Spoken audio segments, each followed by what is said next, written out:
بسم اللہ الرحمن الرحیم۔ اچھا بھائی مفتی صاحب، اللہ نے ہمیں ایسے دور میں پیدا کیا ہے جس میں نظر کی حفاظت کرنا بہت مشکل ہے، ہم کیا کریں؟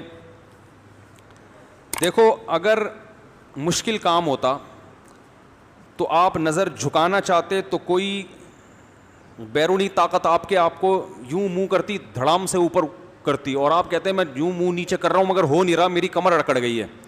پھر آپ کہتے کہ گردن جھکانا بھی مشکل اور نظر جھکانا بھی، بولو بھائی، مشکل۔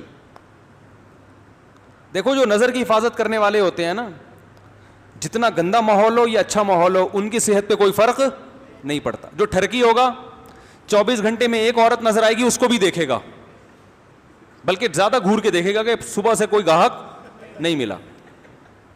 جب یہ لاک ڈاؤن ہوا تھا، لاک ڈاؤن، ایک مجھے مچھلی والا نظر آیا، اپنی ٹوکری میں مچھلی لے کے سائیکل پہ گھوم رہا ہے، سب بند کر دیا گورنمنٹ نے۔ میں نے اس سے پوچھا خیریت، تم اکیلے کیسے گھوم رہے؟ پولیس والوں نے پکڑا نہیں؟ کہہ رہے پکڑا تھا، پولیس والے نے بولا یار صبح سے ایک کسٹمر بھی نہیں آیا، 500 روپے دے دے، ناشتہ بھی نہیں کیا ہم نے، 500 روپے دے دے، ناشتہ بھی نہیں کیا اور نکل لیں یہاں سے۔ کہہ رہے میں نے 500 روپے دی، اب میں آرام سے مچھلی بیچ رہا ہوں۔ تو ٹھرکی آدمی کو سارا دن میں ایک عورت نظر آئے گی، اس کو دیکھے گا، اور جو نظر جھکانے والے لوگ ہیں وہ سینکڑوں گزر جائیں ان کے سامنے سے، یہ ایک گزرے، ان کی صحت پہ کوئی فرق نہیں پڑتا۔ انہوں نے نہ اس کو دیکھنا ہے نہ اس کو، کہہ رہے یار اللہ نے میرے لیے میری بیوی کو پیدا کیا، ختم۔ تو یہ کام مشکل جب ہوتا جب آپ گردن جھکانا چاہتے اور ادھر گردن میں فریکچر ہونے کا خطرہ ہوتا، یہ اکڑ جاتی گردن، صحیح ہے نا؟ جیسے یوں کر رہے ہیں تو وہ ہو ہی نہیں رہی، تو ایسا ہوتا ہے بھائی۔ جیسے ہی کوئی خاتون گزری، آپ کا دیکھنے کا دل چاہ رہا، آپ یوں کر لو، کوئی ٹینشن ہوئی۔ اور نظر جھکانا تو اور آسان، گردن میں تو پھر بھی ریڑھ کی ہڈی اور گردن کی ہڈی دائیں بائیں ہونے کا خطرہ ہوتا ہے، ایک دم یوں کیا تو پتہ چلا چک آ گئی نا۔ پلک کو جھپکنے میں، نظروں کو نیچے کرنے میں تو انرجی، میرا خیال ہے اتنی سی بھی انرجی خرچ نہیں ہوتی کہ جسے ڈاکٹر کوئی کہیں کہ آپ کی اتنی انرجی یوٹیلائز ہو گئی ہے، اب آپ 6 پراٹھے کھائیں بیٹھ کے، کہ آپ نے چونکہ پلکیں جب نیچے جھکائی ہیں تو اتنی زیادہ آپ کو طاقت لگانی پڑی ہے کہ اب جب تک 6-7 پراٹھے نہیں کھائیں گے، آپ کی جو انرجی سرو ہوئی ہے یا یوٹیلائز ہوئی ہے وہ اب ریکوری نہیں ہو سکتی۔ ایسا بھی نہیں ہے، سارا دن بیٹھ کے پلک اوپر نیچے کرتے رہو، کوئی انرجی خرچ، کوئی توانائی خرچ ہی نہیں ہوتی۔ تو بات اصل میں یہ ہے، مسئلہ ہے ٹھرک کا۔ جو پوائنٹ ہے نا وہ کیا ہے؟ معذرت کے ساتھ میں تھوڑی سی ابیوز لینگویج استعمال کر رہا ہوں، لیکن یہ کون سے اچھے کام ہیں کہ جن کے لیے میں مرزا غالب کی شائستہ اردو استعمال کروں؟ ہیں یہ جو بد نظری کا کام ہے، میں کہوں ایکچولی آپ جو ہیں وہ ایک آپ پیشنٹ ہیں بھائی، یہ بادل گرج رہے ہیں، بے فکر رہے ہیں، بارش تو خاندانی۔ میں آج ہی سوچ رہا تھا، میں نے بارش پہ بیان کیا، اس دن سے بارش مارکیٹ سے شارٹ ہو گئی، لیکن اب اللہ کا شکر ہے بارش سے فائدہ ہی ہوتا ہے، فائدہ ہی ہوتا ہے بارش سے۔ وَيُسَبِّحُ الرَّعْدُ بِحَمْدِهِ ہے نا قرآن میں، کہ بادل کی گرج اللہ کی تسبیح بیان کرتی ہے۔ اللہ کی رحمت جب برستی ہے تو شان سے برستی ہے، اللہ کہتے ہیں ہٹو۔ تو آپ نے تو یہاں بادل جو گرجتے ہوئے دیکھے ہیں، جو پہاڑی علاقوں میں جو گرجتے ہیں نا، وہ تو کراچی والے افورڈ نہیں کر سکتے، جو پہاڑی علاقوں میں اتنی آواز ہوتی ہے اس کی۔ تو خیر، کیا بات چل رہی تھی؟ ہاں، تو میں یہ کہہ رہا تھا اصل مسئلہ کس کا ہے؟ ٹھرک کا۔ تو یہ ٹھرک پوری، اور یہ 4 شادیوں سے بھی نہیں جاتی یہ ٹھرک، یہ بتا دوں، کہیں آپ سمجھو 4 شادیاں کر لوں گا تو میں، جو ٹھرکی ہیں وہ سینکڑوں شادیاں بھی کر لیں، ان کی ٹھرک ختم نہیں ہوتی۔ 4 شادیوں سے یہ ہوتا ہے کہ انسان میں جو اللہ نے جوان آدمی میں قوت رکھی ہے، وہ قوت اس کو مجبور کرتی ہے بد نظری پر، تو وہ جب اس کی وہ صحیح جگہ استعمال ہو جاتی ہے اس کی قوت، تو پھر وہ دائیں بائیں جانے سے بچ جاتا ہے۔ جیسے بھوک ہے نا، بھوک لگ رہی ہے، روٹی کھا لو، ایک نارمل آدمی کا پیٹ بھر جائے گا، لیکن ٹھرکیوں کا پیٹ نہیں بھرتا۔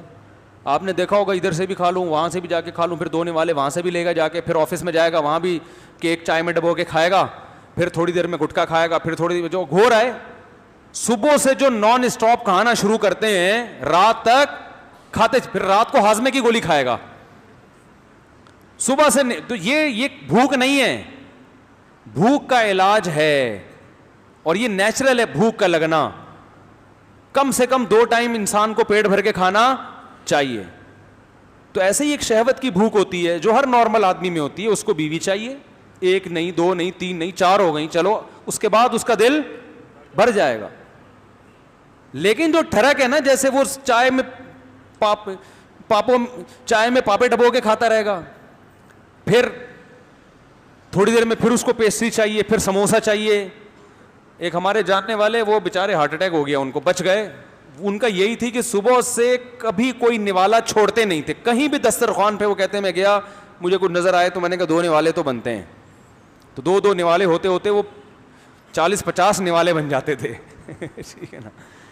تو اس کا اصل علاج ہے بد نظری کا, اس ٹھڑک کا علاج کرو. پہلا تو یہ سنت جو نبی نے بتایا, نکاح کرو. دوسرا طریقہ کیا ہے, اپنے اوپر جرمانہ رکھو. 1 دفعہ بھی بد نظری کی تو اتنے پیسے صدقہ کروں گا. اور وہ ہر آدمی کی آمدن کے لحاظ سے, غریب آدمی کے لیے 50 روپے بھی بہت ہیں, مالدار کے لیے 5000 بھی کم ہیں. سمجھ رہے ہو. تو جب تک اپنے آپ کو سزا نہیں دو گے, جب تک انسان خود اپنی ٹھکائی نہیں کرتا, کوئی معاشرہ تھوڑی کرے گا اس کی ٹھکائی. تو کیوں آنٹی کو دیکھ رہا تھا, ایک ابا ہوتے تو چلو ٹھکائی بھی لگا دیتے. ابا تو پتہ نہیں کس خود ایسا نہ ہو کہ وہ کیا بیچارے, وہ ہے نا, ایک خاتون نے اپنے بچے سے پوچھا کہ بیٹا جان کیسے نکلتی ہے, تم اسکول میں کیا پڑھتے ہو؟ اس نے کہا سائنس پڑھتا ہوں. اچھا بیٹا بتاؤ جان کیسے نکلتی ہے؟ انہوں نے کہا کھڑکی سے نکلتی ہے. ماں پریشان, یہ میرا بچہ باتیں کیسی کر رہا ہے, جان کھڑکی سے نکلتی. بیٹا کھڑکی سے کیسے نکلتی ہے؟ کہہ رہی ہے وہ جب آپ باہر جاتی ہیں نا تو وہ آنٹی آتی ہیں پڑوس والی, تو جیسے ہی جب آپ گھر میں آتی ہیں نا تو ابو کہتے ہیں جان کھڑکی سے نکل جاؤ. میری بیگم آ رہی ہے, جان کھڑکی سے نکل جاؤ.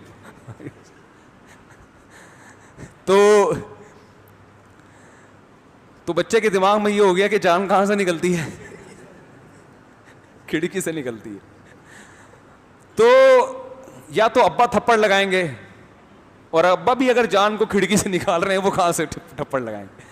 تو باپ کنٹرول کرے, بھائی کنٹرول کرے. آج کل کنٹرولنگ پاور ہی ختم ہو گئی. پھر 24 گھنٹے کون سر پہ مسلط رہے گا. پھر فیس بک پر یوٹیوب پہ تو بہت زیادہ بد نظری ہو رہی ہے.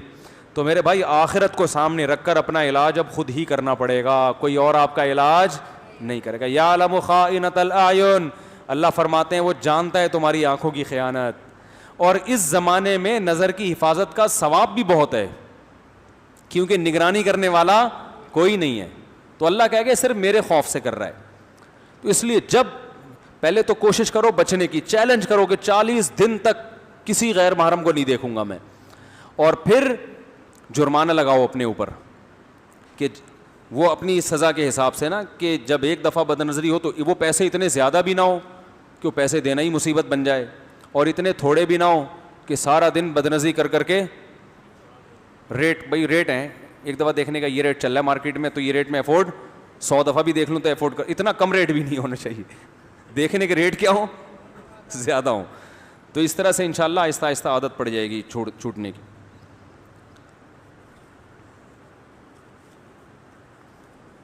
جو بیرون ملک سفر کرتے ہیں نا وہاں زیادہ خطرہ ہوتا ہے, تو بیوی کو ساتھ لے کے جاؤ, صحیح ہے نا, وہ نگرانی کرے گی. جہاں جہاں جا رہے ہو ساتھ لے کے جاؤ, وہ ایسی نگرانی کرے گی کہ آپ کے, وہ تو جہاں نظر کی حفاظت فرض نہیں بھی ہے وہاں بھی کروا دے گی.